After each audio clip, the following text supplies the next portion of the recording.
Welcome to Mid Day news. Tejasvi Surya వ్యాఖ్యలపై రగడ కొనసాగుతోంది. గన్ పార్క్ దగ్గర కాంగ్రెస్ నాయకులు ధర్నా చేపట్టారు. వెంటనే తెలంగాణ ప్రజలకు తేజస్వి క్షమాపణ చెప్పాలని డిమాండ్ చేశారు. బీజేపీ నాయకులకు వ్యతిరేకంగా నిరసనలు చేపట్టారు.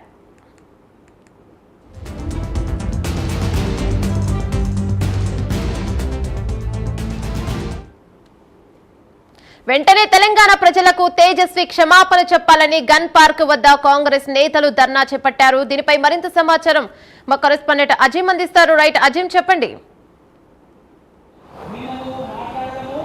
నిన్న పార్లమెంట్లో బీజేపీ ఎంపీ తేజస్వి సూర్య ఏదైతే తెలంగాణ విభజనకు సంబంధించిన అంశంలో చేసినటువంటి కామెంట్స్ దుమారాన్ని రేపుతున్నాయి. తెలంగాణ కాంగ్రెస్ నేతలు బీజేపీ ఎంపీపై తీవ్రస్థాయిలో మండిపడుతున్నారు. అలాగే బీజేపీ నాయకులపై కూడా ఏదైతే పెద్ద ఎత్తున మండిపడుతున్నారు. ఖచ్చితంగా తేజస్విని సూర్యతో క్షమాపణలు చెప్పించాలి. అలాగే పార్లమెంట్లో ఏదైతే రికార్డులోకి వెళ్ళి కూడా తొలగించాలని చెప్పి కూడా ఏదైతే డిమాండ్ చేస్తున్నారు. సో ఖచ్చితంగా ఏదైతే పార్లమెంట్ రికార్డ్స్లో నుంచి తొలగించాలి. దీంతోపాటు తేజస్వినికి సంబంధించినటువంటి సభ్యత్వాన్ని కూడా రద్దు చేయాలి అని చెప్పి కూడా ఏదైతే డిమాండ్ చేస్తున్నారు. ఇప్పటికే పొన్నం ప్రభాకర్ మంత్రి కూడా ఏదైతే లోక్సభ స్పీకర్కి కూడా లేఖ కూడా రాయడం జరిగింది. స్వయంగా కలిసి కూడా చెప్తాం. ఎందుకంటే మేము ఆ తెలంగాణ ఉద్యమ సమయంలో తెలంగాణ పార్లమెంట్లో ఉండి తెలంగాణ కోసం పోరాడినటువంటి వాళ్ళం మేమంతరం కూడా. సో ఆ రోజు ఆత్మ బలిదానాలు చేసుకుంటే ఈరోజు తెలంగాణ రాష్ట్రం వచ్చింది. అలాంటి తెలంగాణను పాకిస్తాన్తో పోలుస్తూ ఏదైతే బ్రిటిష్ ఎలాగైతే ఇండియా నుండి పాకిస్తాన్ని విడదీసిందో అలా ఏపీని తెలంగాణను విడదీశారని చెప్పి తేజస్వి సూర్య చేసినటువంటి వ్యాఖ్యలు తీవ్ర వివాదాస్పానికి దారితీశాయి. సో ఈ నేపథ్యంలో ఖచ్చితంగా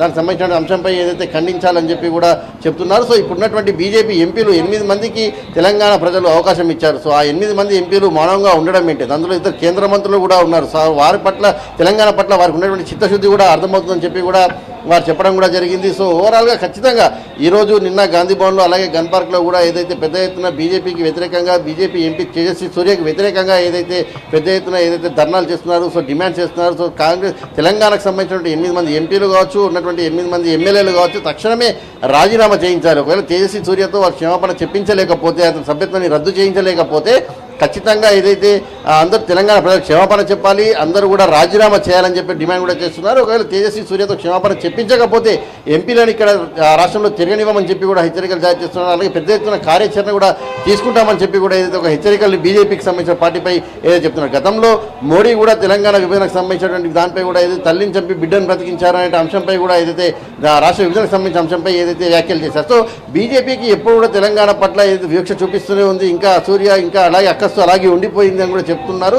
సో అటు బీజేపీకి సంబంధించిన రాష్ట్ర అధ్యక్షుడు మాట్లాడుతూ కూడా ఏదైతే అటు బీజేపీ ఎంపీ తెలంగాణ పట్ల చేసిన వ్యాఖ్యలను ఖండించాల్సింది పోయి సమర్థిస్తూ వస్తున్నారని చెప్పి కూడా పెద్ద ఎత్తున మండిపడుతున్నారు. సో ఇటు డీసీసీ అధ్యక్షుడు ఖైరతాబాద్ అధ్యక్షుడు మోతా రోహిత్ గన్ పార్క్ దగ్గర ఏదైతే నిరసన వ్యక్తం చేస్తూ ధర్నా చెప్తున్నారు. అలాగే అటు యూత్ కాంగ్రెస్ నాయకులు కూడా అటు గాంధీ భవన్లో ఏదైతే నిరసన వ్యక్తం చేస్తున్నారు. సో ఖచ్చితంగా తెలంగాణ ఎంపీలను ఎమ్మెల్యేలు మాత్రం తిరగడం దీని పట్ల ఖచ్చితంగా క్షమాపణ చెప్పి తీరాల్సిందే అని చెప్పి వారైతే డిమాండ్ చేస్తున్నారు. సో ఖచ్చితంగా ఇటు నుంచి కూడా పెద్ద యూనిట్ కూడా అటు పొన్నం ప్రభాకర్ ఆధ్వర్యంలో అందరూ కూడా అటు వెళ్ళి లోక్సభ స్పీకర్ని కూడా కలిసి కూడా ఏదైతే రిప్రజెంటేషన్ ఇస్తాము. సో ఒకవేళ లోక్సభ స్పీకర్ ఎలాంటి చర్యలు తీసుకోకపోతే, అలాగే పార్లమెంట్లపై ఎలాంటి నిర్ణయాన్ని ఏదైతే ఉన్నటువంటి రికార్డ్స్లకి తొలగించకపోతే కూడా పెద్ద ఎత్తున పార్లమెంట్ ఢిల్లీలో కూడా తమ నిరసన తెలియజేస్తామని కూడా చెప్తున్నారు.